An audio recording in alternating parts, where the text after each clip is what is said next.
Okay, it's July 4th, 2024. We're in segment 3 with John Jeckovich, World War II veteran. 4209295. And there's his dog tags. And we're on his chapter 6. And we're on page 141. And this chapter is about Home on Furlough and Farewell to Anne.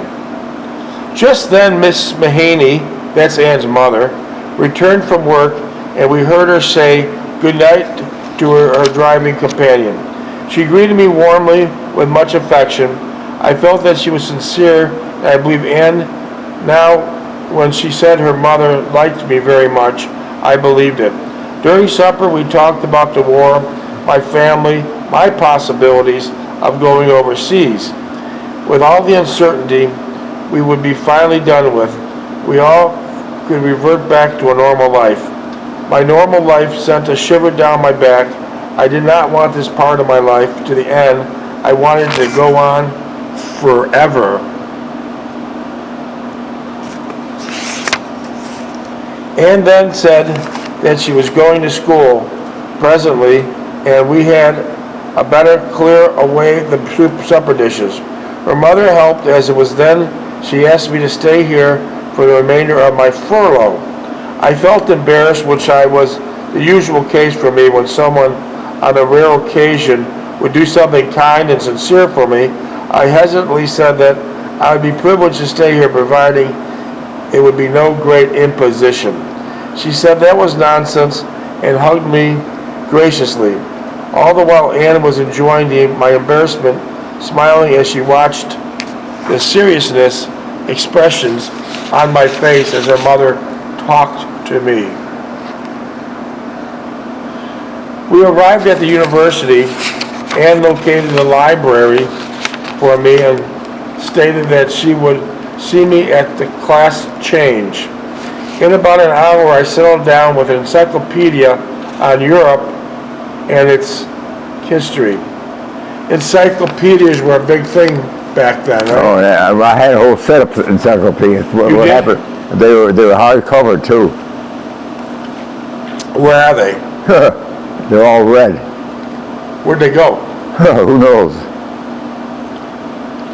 Where'd you get them from? Huh? Where'd you buy them from? Well, we used to go to the Capitol Theater, and they were either given dishes or encyclopedias.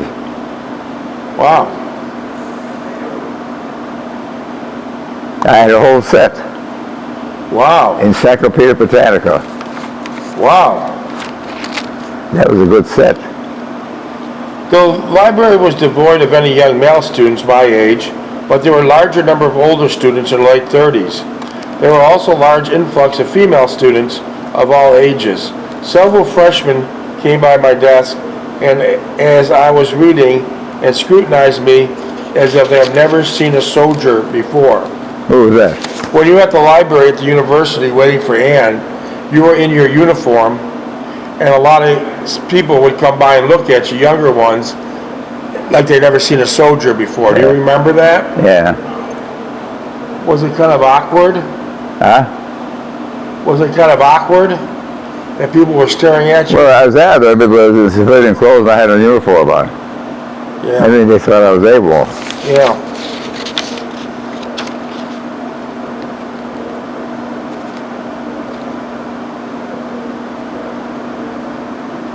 Anne finally returned, and I asked her how she made out on her quiz. She replied she'd done well, a B+, and it was all my doing since she had studied at great length while I was up north on furlough. As we drove out the school parking lot, I said I wanted to take her somewhere. She suggested Big Al's. As it was late already, Frederico Street was just behind the university, and Big Al's was just a little way beyond that. We were there for a few minutes. We were there in a few minutes. We ordered a Big Al burger. Between the two of us, Anne took a great delight in recalling the first time we had come here. She then reversed her thought process and mentioned she did not have much time left. Only 3 more days. She took my hand and held it firmly, and also thought of the time element and how difficult it would be for me to adjust to not seeing her. and not being able to look forward to our next visit. We had to make one last trip to Weatherbury's to retrieve my overnight bag and pay for the lodging for one day. The people in charge were extremely considerate and not charged me for another day. I paid the modest bill and thanked them for their courtesy and their kindness.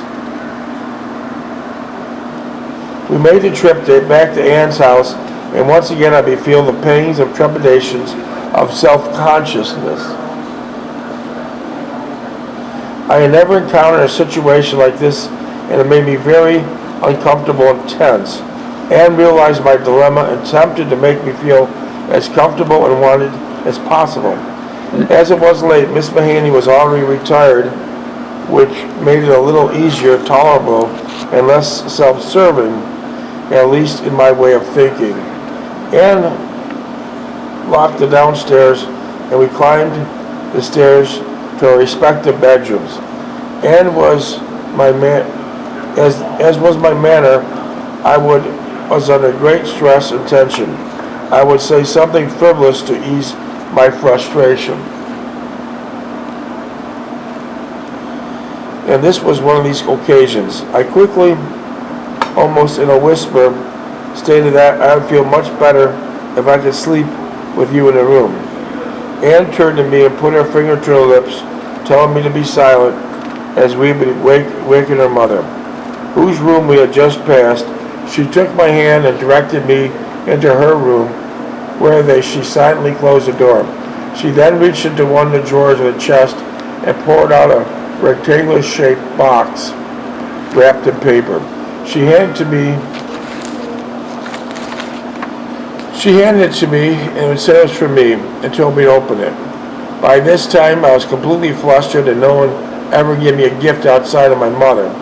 I was not accustomed to this kindness and compassion. I opened the box, and inside there was a pair of new red pajamas. I was dumbfounded as I kissed Anne, thanking her as sincerely as I knew how. I was very touched by her gesture and said I have not worn pajamas since I entered the service.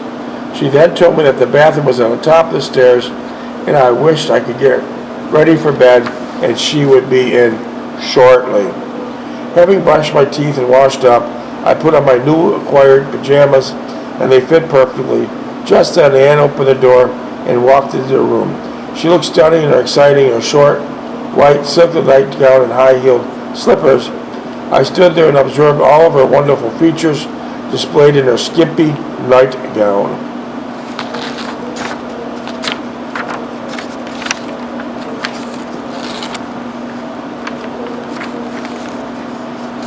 I forgot for a moment my embarrassment in wearing pajamas, as my whole self was occupied in a gorgeous sight of Anne. She walked to me, and her fragrance of her familiar perfume excited me as more as ever. I then said she was making it difficult. She smiled, walked over to bed, and stretched out on it. I could not resist kissing her. Several times I whispered to Anne that she was losing control, and I asked her if she wanted to stop. She turned her proper head, looked at me, and whispered, "What am I going to do when you're gone? Maybe forever." I then asked her if marriage would make it more tolerable, or if it would really change anything. She pondered it for a minute. It would make a difference. It would make it worse.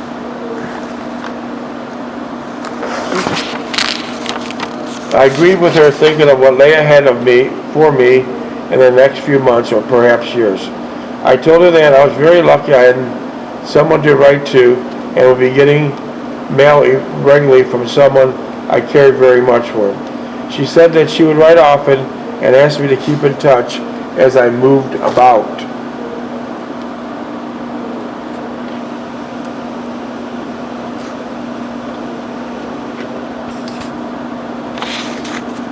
She turned her head, looked at me squarely in the eye, kissed me, and said goodnight as she left the room.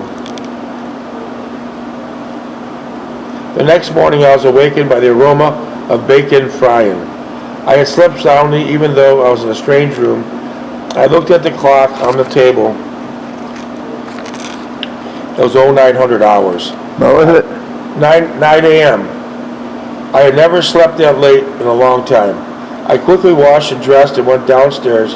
Anne was in the kitchen preparing breakfast. She was fully clothed and looked beautiful as ever.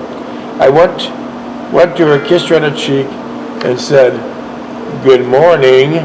Good morning. Good morning. Good morning. You're a funny guy.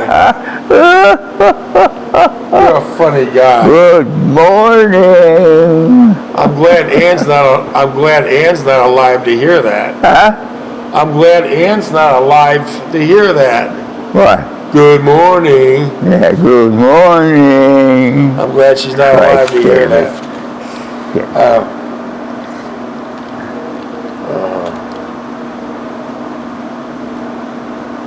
Good morning.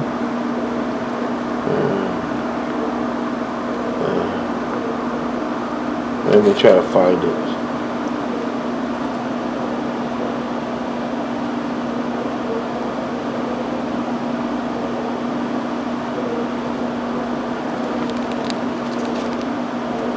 Just a second. Trying to find. I turned to her, kissed her on the cheek, and she said, "Good morning." Good morning. You're funny. She turned, glanced at me, and went back to what she was doing. 18. I once again sat at the kitchen table and watched her body movements as she walked about kitchen. Miss Mahaney had left for work earlier, so there was just the two of us for breakfast. I felt more at ease being here with Anne alone rather than the other people about. As we ate breakfast, I told Anne about my outlandish idea of coming to her room last night and laying next to me. She surprised me by saying that she waited in bed for a while, thinking I would do just that.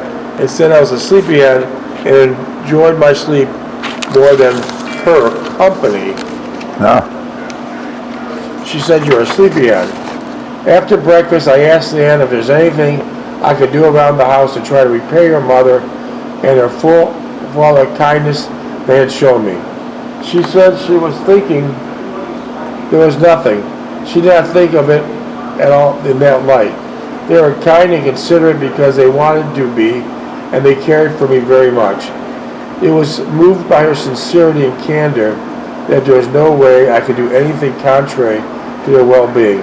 I felt a kinship towards them that I would cherish for a long time, and their kindness would sustain me through some formidable obstacles ahead.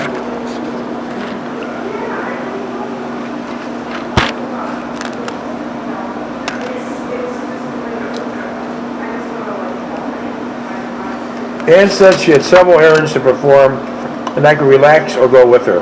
I immediately decided I wanted to go with her and that I would not miss a moment of being close to her and enjoying her company. She looked at me for a moment, turned to the kitchen sink, and then turned around again to face me. She said quietly,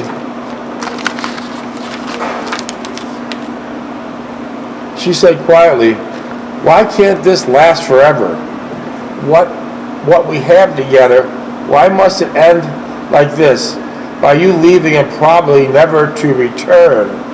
I walked over to her, nor did I have an explanation to give that would relieve the uncertainty and doubt in my mind. I then thought, as I held her, only a short-range solution was ask her to marry me, but that in itself would solve nothing. I had only 3 short days left to be with her, and after the emptiness and uncertainty, which could untimely resolve into more pain, hardship on her part. I did not want that for her, and I did not want her to think that she was obligated, not that she would ever think, no matter my condition, when I returned to her. Of course, there was always a possibility that I would return unharmed, which brought up even more difficult situation. My family, their dependence on me. That loomed as an even greater obstacle in my mind than the mere fact of being disabled or even dead. Reduced to its simplest terms, if I had no family responsibilities, there would not be the greatest hesitation on my part to marry and to take the chances with the future. I am confident that the two of us could resolve my situation thrust upon us. But with my mother and a lesser degree my sister, I saw no amicable solution to our dilemma. I knew I was not completely honest with Ann in telling her my true feelings about my family and my overriding sense of responsibility toward them. I felt that if I say any more, she would feel that she was choosing her between them, and in reality, that's precisely what I was doing. In the final analysis, I was not mature enough emotionally to make an important decision regarding my own general well-being.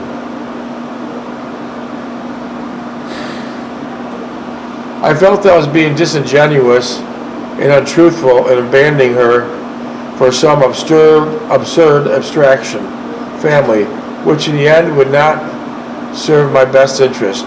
More to the point, I would destroy her well-being and the love she displayed for me. It was objectionable to price to pay I wanted to do, but I knew was the best for us. But I could not reconcile myself to an actual performing the task of severing relationships with my family, so no matter how hard I tried. I knew Ann sensed my budding hope and shared my anguish over it. I also believe it must have surely have dissuaded her from some of her sincere love she felt for me. This was the impetus of the no actual and mutually agreed to.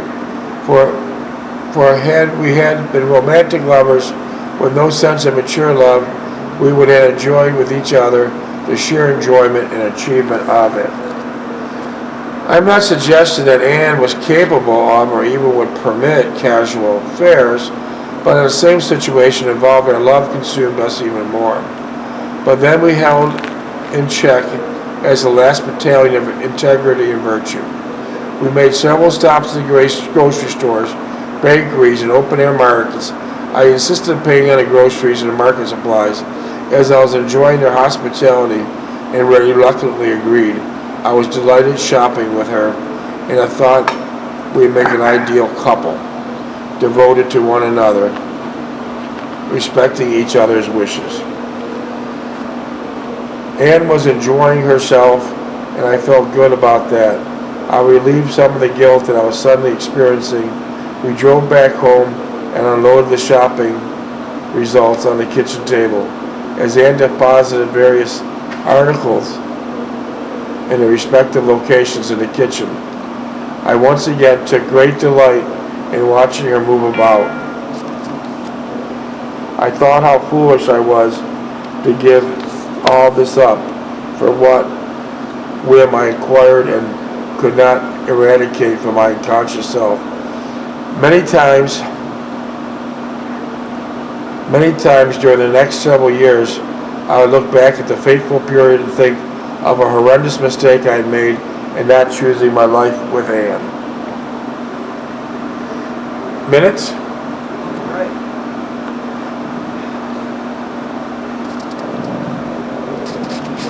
Eleven. What'd they say? Oh, she's fine. Okay. Ann had prepared the supper meal, and her mother and I complimented her on her excellence of it. She was pleased and with herself, and I was happy for her. We chatted after dinner as Miss Mahaney was most gracious, understanding of what she must have perceived that Ann and I were going through in our last days together. She accepted me as part of the family, which made it all the worse for me, as I felt I was not reciprocating fully, and wanted so desperately to be a real part of the family, but I held back some irresistible unknown force.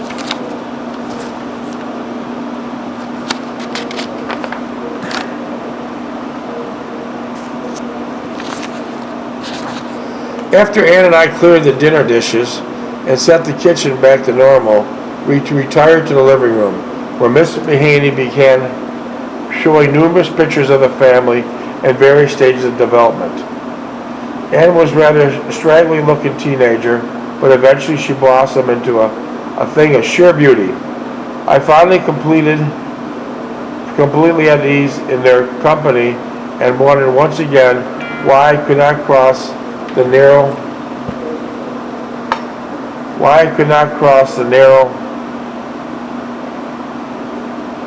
gulf that separated us. Want to say it? What's that?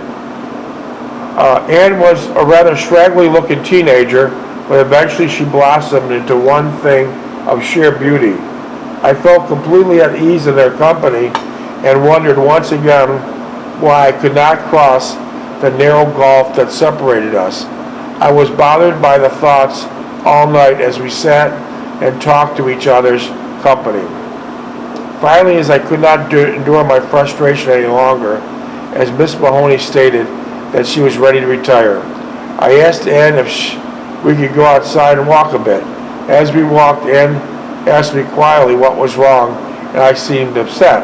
I told her that I was, and it was my own damn foolish fault. I felt that I did not deserve the graciousness of her and her mother, and that I was not worthy of it. I also said that I knew that I belonged here, but could not accept the premise for whatever reason I could not comprehend. She took my hand and said, I fully understand, and that she would have plenty of time when I returned. I said that I should be able to make a decision now. I knew that what I wanted, but I just could not do it. And it was a driving me distraction and a frenzy which was becoming unimaginable. She laughed and put her arm on my waist. She looked at me, and would you have felt better? I stopped and looked at her. She was deadly serious, and without hesitation I replied that I would have relieved of some of my pent-up anxiety, but would not solve anything. Besides, I could not let her pursue knowing she felt about it. We talked and talked for several hours, and I gradually started to feel better, and I had attempted to vent my true feelings about our situation. I felt that I was trying to say to Anne she was already felt and understood more clearly than I could articulate. After we reached the house, we lingered for several minutes outside and then went in. Miss Mahaney had retired, and the house was quiet with the exception of a grandfather clock ticking away in the living room. We went upstairs and prepared for bed. Anne came into my room and sat down on the edge of the bed. She was wearing a short cream-colored nightgown, and her shapely, sensuous body reflected the silken material. She looked radiant and exciting. The familiar fragrance of her perfume was likened to a silent siren laminating its love song to attract and possess its prey. I fell under her hypnotic spell, turned to her slowly, pushed her down onto the bed, and began kissing her.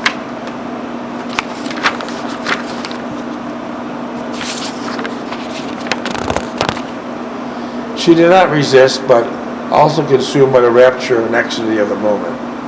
I thoroughly burned out fierce frustration. Let's get married right now. I've made up my mind. Anne did not move, but she lay there, her arm outstretched, peering into the ceiling. Finally she whispered, I would like nothing better than that, to belong to you exclusively, but because I love you very much, and I know you love me also. But there are several things you have not reconciled yourself to, and I'm afraid time is short to rectify them. I turned on my side and looked at her, and she lay there. She smiled and said, you need more time, and unfortunately time has just run out. She then said, putting her hands under my head, let's not force the marriage issue and further, but instead enjoy one another and be thankful for what we have. I felt as if I let her down and told her so. She touched my lips with her finger and said, that was nonsense. Anne was correct. I was carrying a lot of excess baggage as far as my emotions were concerned. I loved her deeply and wanted to be with her forever, but I could not reconcile my past life. Say what was that?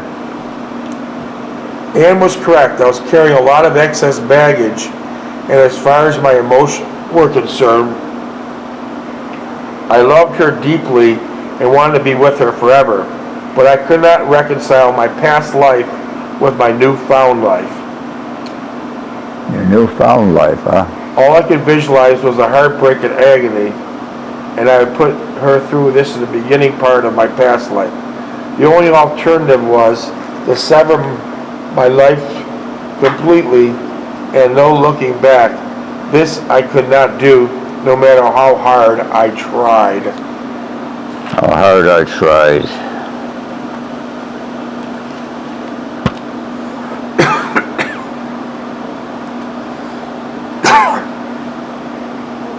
I felt stupid and immature. He was a woman I loved and cherished, yet I could not be a part of her life, even though she was willing to give up life for me. What was the hold on me to give up something I sincerely wanted and desired for something I found repulsive and alien in every part of my being? I turned to Anne, kissed her gently on her cheek, and told her I was sorry that I was such an ignoramus. She positioned herself on top of me and kissed me. I felt her cheeks were moist. I finally said it was getting late and she should go to bed. She kissed me quietly and got up and left the room. I suddenly got the feeling I had experienced when I thought Anne left me several days ago. It was starting all over again. A missed opportunity despite all my efforts making it come to fruition. As I lay in the darkened room, I went over in my mind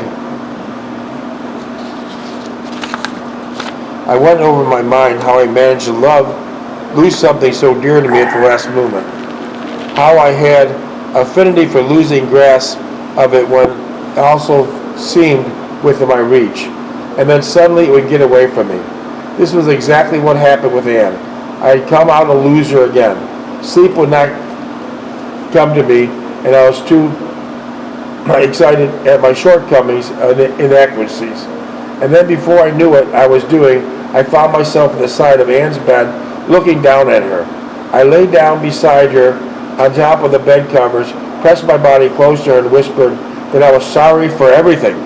She had not been sleeping, and she was wide awake and began pulling the bed covers from under me. I finally got under the bed covers with her and pressed both of our bodies together.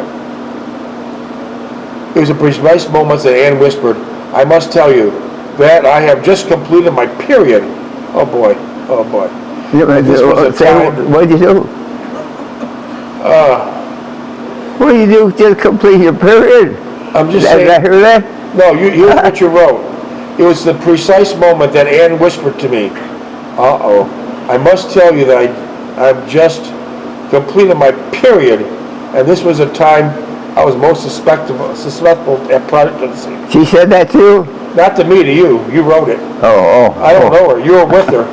Suddenly my world stopped. I quickly recovered and stammered. I can't do anything like that to you. Leave you pregnant without being married. She kissed me and said that it would be all right and she would take care of it and not to worry. I rolled over my back, put my arm around her and held her. We must have fallen asleep. Just before I woke, I tucked the blankets around her and then walked quietly to my room. I was fully awake and just lay there contemplating all that had happened.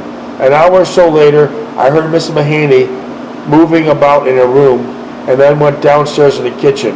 A short while later, I heard the car start up and she left for work. I went out into the hall. Minutes? One. Okay. I went out to the hall towards Anne's room, opened the door slightly. She was still sound asleep. I went downstairs and decided I would make Anne breakfast. After having found everything I needed, I made some bacon and eggs and toast. Luckily, Miss Mahaney made some fresh coffee and it was still on the stove. I found a tray of shorts in the living room and there was an artificial flower which I put in a small glass. I went upstairs into Anne's room and immediately heard me enter. When she saw me with the tray, she sat up quickly and was surprised and pleased. I sat the tray in her lap, sat in the chair beside the bed, and watched her as she ate the breakfast I had prepared. Oh, Well, hell, that's the end of chapter 6. Whoa. Chapter 6 That ended, was good. home on furlough to Anne. What's the minute? Yeah. Oh, yeah, that's 22 seconds left. And so tomorrow, which will be July 5th, 2024, we're to pick up a Mr. John Jeckovich book, page 51. That's chapter 7, and it'll be Overseas and Beyond. Overseas and what? Beyond. overseas and beyond. That chapter 6 was getting a little hot and heavy. Yeah, well, thank God we're all